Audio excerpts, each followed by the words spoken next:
So we're talking today about type 6.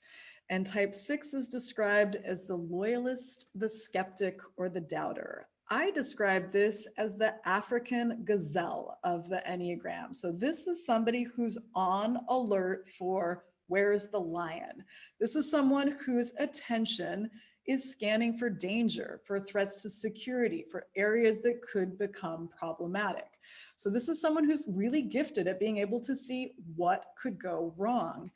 And they are not having it just like a mental exercise of what could go wrong. They are often experiencing it like a 3D motion picture that is in fact unraveling before their eyes. So you and I might see a bus on the street and we think, there's a bus, I'll step back. A type 6 might see that same bus and think, the bus, it's going to swerve and hit me. I'm going to go flying. There's a tree across the street. I might hit it. Where's my insurance card? Where's the nearest hospital? And that person might actually go back in the house to get their insurance card because they become convinced, there's a chance that I'm going to get hit and I'm going to need my insurance card at some point during this day. So this is someone who can really have a very intense experience of this uncertain future of what could go wrong. This is someone who usually has a pretty close relationship with anxiety. And by that, I mean, this is someone who experiences anxiety a lot. They can usually talk in pretty great detail about anxiety. One of the questions I ask in my Enneagram typing interview is, frequency wise, how often are you feeling anxiety? And some 6s will say, I just kind of always feel a low level of anxiety. I sort of thought that that was what everybody was experiencing. I thought life just meant you were anxious. So a lot of times 6s are having this pretty close relationship with anxiety. These are people who tend not to trust other people easily. So a type 6 might take a long time to warm up to someone and get to where they trust somebody. A lot of times, if you look at kind of the social dynamics in a 6's life, they'll have a small group of friends that they've carried forward from early in life. And that's because while they may have difficulty trusting people, once they do trust, once a 6 decides you're my person, you're in my group, they're extremely loyal. So this is somebody who really has a very, very deep sense of loyalty. And this can be the person where maybe you're friends with a 6, you haven't talked for several years, you call them up in the middle of the night and say, I need help. They'll drop everything and go to help you. They're very, very committed to the relationships that they decide kind of they're going to bring in. Duty is a word that often gets used with type 6. So type 6s have a very strong sense of personal responsibility. And I often say that in a family dynamic, it's often the 6 who's the one who goes home to take care of the ailing parents, even if there are other siblings who might be closer. A lot of 6s will say, I just kind of feel like it's my responsibility. So they have this very, very strong sense of duty. As it relates to the habit of attention. So whenever there's a habit of attention, there's a place where the attention is focused that brings us out of balance. The 6 is focused on what could go wrong, what could be dangerous, or what could be a threat to my security. And this brings them out of balance for being able to see, maybe it's going to be okay. Maybe it's going to be better than okay. Maybe this really amazing outcome could happen. 6s have a harder time believing that. They can kind of touch into that space, but their habit of attention brings them more into what could go wrong and how can I prepare for that eventual outcome so that when it goes wrong, I'm ready. And one of the interesting kind of ironies about type 6 is they spend a lot of time worrying about what could go wrong. But when an actual disaster hits, they are grace under pressure. These people are amazing. And it is like, I've been waiting for this minute my whole life. Finally, it happened. I'm ready. So these are people who actually do very, very well in an actual crisis. Where they suffer a lot is all this time imagining what could go wrong. So that's the habit of attention. The growth path for type 6s. So type 6s have a very hard time tuning into their own internal guidance. They are quite convinced that it's a dangerous world out there. They're trying to stay safe. They've got a lot of active anxiety, and that kind of brings them away from their own internal guidance and often means that they're looking for systems or other things, external things to keep them safe. So this is always a trap because eventually you need to find inner stability. And that's the journey for sixes, is to go from kind of this anxiety about an uncertain future to courage, to where they just believe that it's going to be okay. And it's going to be okay because they've got the resources, they've got the wisdom, they've got the ability to handle whatever happens. So this is where they really grow, where they step into their courage, they look fear in the eye and they say, you know what, I've got this, I can do this. So that's the growth path for the type 6. This is the overview. And I talk about the Enneagram in kind of 6 different facets. So that's facet number 1. Now we're going to talk about facet number 2, which is the center. Which of the 3 centers is type 6 in? So type 6 is in the head center. So this is somebody who first, when something happens, is having a mental experience. They are trying to figure out how to solve a problem. Something happens and they experience it through their thoughts. And again, there are 3, there's the heart center, the body center, the head center. They're going to experience all 3, but the head center people start with first mentally trying to figure out what just happened, how do I deal with it? And the sensitive issue for everybody in the head center, the 5s, the 6s, and the 7s, is anxiety. So anxiety is a fear of an uncertain future. And so these are people who all 5, 6s, and 7s have a challenging relationship with the future. They have a complicated relationship with the future. They aren't certain about how the future is going to go, and they've got different strategies to help deal with that. Type 6 is the one who over expresses anxiety. So of the 3 head center types, this is the person who can most openly talk about it and most openly express it. This is someone who usually knows that they're anxious and they can talk about that anxiety. So that's kind of facet number 2. Moving to facet number 3, the wings. So you are your type, but you're influenced by one of the numbers next to you. So you're a 6 with a 5 wing or a 6 with a 7 wing. The 6 with the 5 wing is called the defender. And this is a 6 who, again, the attention continues to go to how do I stay safe and secure in this kind of uncertain world. But this is somebody who's a little bit more introspective, a little bit more intellectual, a little bit more withdrawn. This is somebody who tends to be very guarded, really takes a long time for them to eventually start to trust somebody. And this is someone who may have a theme of self-reliance. So of the 6 with the 5 wing and the 6 with the 7 wing, this is somebody who's really going to say, I'm going to figure this out in my own way. And I'm going to do that kind of detached from others. I'm going to lean back and try to figure it out. So this is someone who can kind of have that energetics. It's called the defender. The 6 with the 7 wing is called the buddy. So this is a 6 who, again, same habit of attention, still trying to have a strategy of how do I deal with this dangerous kind of world out there. But this is somebody who is going to more openly seek support from other people. This is someone who tends to be more gregarious, more open, might present as playful, may present as adventure seeking. This is someone who's still got that caution of things could go wrong, but they might have a little taste for like, I'm going to try a bunch of stuff. I have a friend who's a 6 with a 7 wing, and she is on ski patrol. So her way of dealing with it is my mind is already thinking about what could go wrong, but I like to ski. So I'm going to put those 2 together, and that's how I kind of, make it work.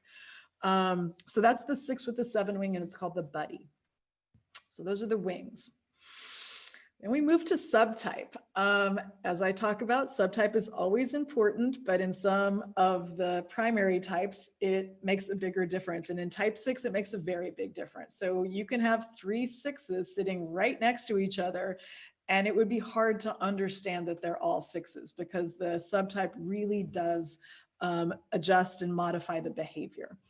So the self-preservation 6, the word that they use is warmth. And again, this is someone who's uncertain about the future, who's having a lot of anxiety, but this person's subconscious strategy, and again, no one's deciding to do it, this is an instinct, but their instinctive strategy is, I'm going to make friends. Because if I've got friends, then I'm going to be protected. My friend wouldn't attack me. And in fact, my friend would probably defend me. So these are people who form friendships and warm relationships. They have a warmth to them. They can almost get confused for 2s at first blush because they can be very engaging. But you would quickly understand they were a 6, because when you sit down and begin to talk to them, a lot of the anxiety starts to come up. This is somebody who often does not want to make decisions for their own life. They're not really comfortable with that. They have a lot of doubt that they're going to make good decisions. And so they'll often kind of gravitate towards somebody else who's going to be in a protective role, who will make the decisions for them. So you can kind of often see that. And again, the word is warmth. This is someone who presents in a very friendly way. So that's the self-preservation 6. The social 6, the word that they use is duty. And this is a much cooler 6. So this is a 6 who often looks quite reserved, quite composed, quite polished. This is somebody who the strategy for dealing with this uncertain future is to find systems to follow. So the instinct is, if there's an infrastructure, a set of rules that I follow, and I follow those, then that will keep me safe. So these are people who may gravitate towards religious groups. They may gravitate towards political groups. They may gravitate towards family systems where there's a very clear set of hierarchy, rules. The rules of engagement are clear. And it's this concept that if I follow along, I'm going to stay out of trouble. So these can be people who often are very rule abiding. If you're reading more generic Enneagram books that haven't delved into the nuance of the subtype, this is usually the 6 that they're talking about. So it's someone who's kind of following, okay, I'm going to follow this religion. I might get really into the religion. I don't want new information, because new information could threaten my entire system. Like, I kind of like it just how it is. I don't want to know more. So these are people, I did an interview with a 6 who was this type, and she said, I'm kind of a put my head in the sand kind of person. I don't want new information because I can't unknow that. And that might threaten everything that I've built my kind of fragile structure around. So that can sometimes be going on in the psychology. But the word is duty. And energetically, it would feel a little bit cooler, a little bit more reserved, and very poised, very polished most of the time. And then the one-to-one, the intimate, the sexual 6, the third type. So sometimes called sexual, doesn't have anything to do with sex, but does have to do with intensity of connection. This is the counter type, and this is a 6 that often gets confused for an 8. And the reason for that is because this is someone who's very aware that, okay, there's anxiety, there's fear out there, but their strategy is, I'm going to look fear in the eye and I'm going to win. So this is someone who almost charges towards danger as a way of diffusing their own anxiety. So this can be the person who's driving the motorcycle with no helmet. This can be the rebel. This can be the person who's kind of having a lot of intense experiences, maybe adventure seeking, maybe doing dangerous things. But if you talk to them, if you put a counterphobic 6, the intimate 6 together with an 8, the 6 is going to start talking a lot about their anxiety, whereas an 8's not experiencing that much. So that can kind of be the core difference. But at first blush, they often look the same. This is someone who is focusing on their own power as the way to diffuse anxiety. So it's kind of 3 different ways of how do you use power to diffuse anxiety. Self-preservation 6 is saying, I'm going to make friends with everybody and maybe have a protector. And that's going to be that's where the power will go. The social 6 will say, I'm going to have systems. I'm going to have organizations that I follow. And that's where the power goes. And the intimate 6 says, I'm taking the power. I'm going to deal with it, but that means I'm going to run straight forward into danger. And so that's what that 6 will look like. So those are the subtypes. The next facet we're going to talk about is the stress point, the contraction point, and the expansion point, or the security point. So when 6s are feeling relaxed, when they are in a good space, when they're feeling really expansive, they go from this concern about the future, they go to type 9. So suddenly they relax a little bit more. They're not kind of needing to act out, okay, there's an uncertain, scary future, I better start preparing for it. They start to take a more kind of balanced, grounded, steady approach. They're inclusive of other people. And one of the key ways that you can see that a 6 is kind of moved into the 9 space is they start to tolerate other points of view that are actually contrary to their own. They can let that exist. That doesn't feel threatening anymore. So when sixes are feeling really relaxed, there's lots of space for other points of view. There's lots of space for other people, and they're just feeling more steady and grounded themselves. When they go to their stress point, when they're under pressure, they're feeling contracted, they go to type 3. So again, attention continues to go to this uncertain future, but now they're suddenly quite worried about what other people are thinking about them. They might have an image consciousness, and it's always this image consciousness with this concern, this anxiety kind of running the show that, I'm about to do something that's going to jeopardize my security. So this is someone who might start working harder. This is someone who might start shape-shifting to fit in, but it's not because they've got shame. It's not because they're trying to get admiration. It's because they are afraid that if they don't fit in, they might get thrown out, and that would lead to a lack of security. So it's all kind of driven by this desire to stay secure, and that's what's going on there. So when sixes are not feeling well, when they're feeling contracted, they go to type 3, the achiever. So that's facet number 5. And facet number 6, the levels of awareness. So as we've discussed, the Enneagram lays out 9 very distinct levels of awareness. Top level is what we're always going for. The middle is kind of where most people are probably operating, and the low is what you really are going to start to see the difficult, the bad behavior. And as I've described in all of the types, if we could all be operating at our highest and best, the highest level of awareness, it would be very difficult to know what anybody's type was, and we would be operating in a world of deep compassion. So that is always what we're going for. That's the goal. So what does a highly, highly self-aware 6 look like?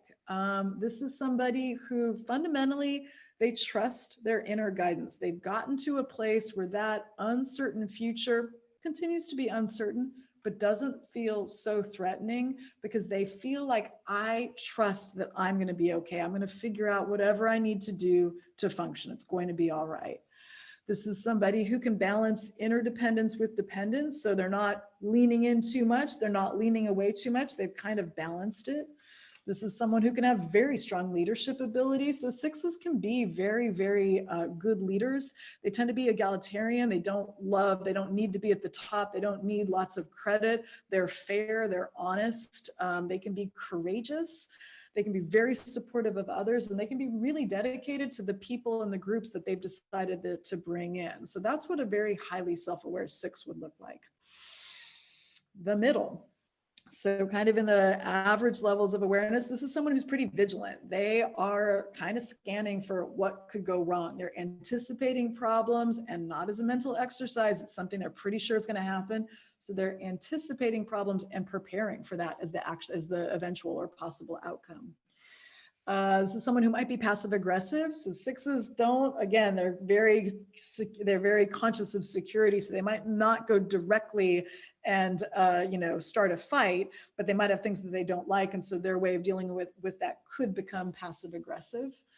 This is the thing that I described before. They're not necessarily open to new information because that can feel threatening. And they can kind of have a way where they start to divide us and them. So there's friends and foes. There's a very clear line of, you're with us, you're not with us. And that can be what's going on in these middle levels of awareness. Low levels of awareness, the defenses are tightened. The person is very fixated in their habit of attention. They are not relaxed. They're way out of balance. They become distrustful. They become evasive. Clouded thinking. So this is someone who nothing feels comfortable. They can make a decision, but then they second guess that decision, and they second guess their own second guessing. So there can be a lot of muddled thinking.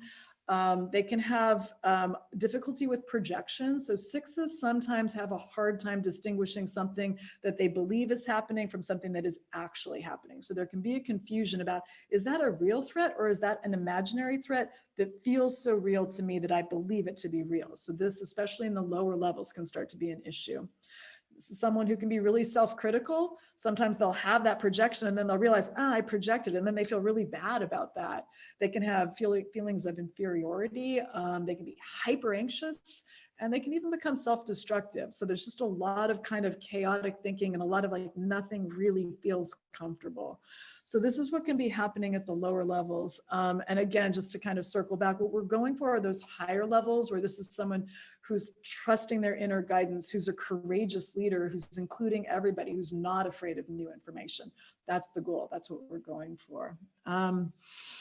So that's the overview. I just want to circle back. I think I missed the gifts of the types. So the gifts that type 6s bring to the world, they're the ones who keep the rest of us safe. Like these are the people who are thinking in advance of what could go wrong.